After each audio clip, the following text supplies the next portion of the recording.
when kids experience what we and others are calling a developmental relationship. They're dramatically more likely to be motivated in school, to be optimistic about the future. They build their own will to want to learn, and I believe that they feel connected to people. And as humans, I think inherently we all want to be connected to other people and something bigger than ourselves. So when kids don't experience developmental relationships in their lives, we find very high correlations with much higher risk behavior, poor grades, worse outcomes. Our kids live in very chaotic situations and they need to be grounded. And in a relationship, they can be grounded.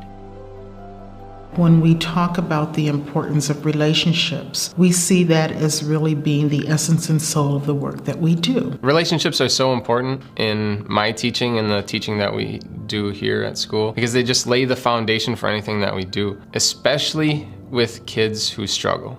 If they're not finding that success, I can come down on them pretty hard because they know that I'm doing it out of a place of love, that I care about their success and their lives. You can start expressing your ideas and your own opinion without thinking you're being judged.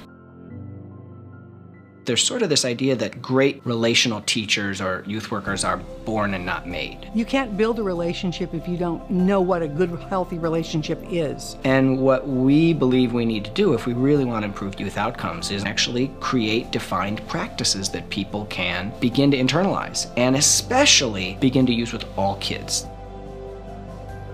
Search Institute's new work on developmental relationships builds on 25 years of research that we did on developmental assets in kids' lives. Our new work is trying to go deep in that one thing that matters most, and that's those relationships through which kids become their best selves. Through 4 years of research, we've really boiled those relationships down into 5 key elements, and that's expressing care, challenging growth, providing support, sharing power, and expanding possibility.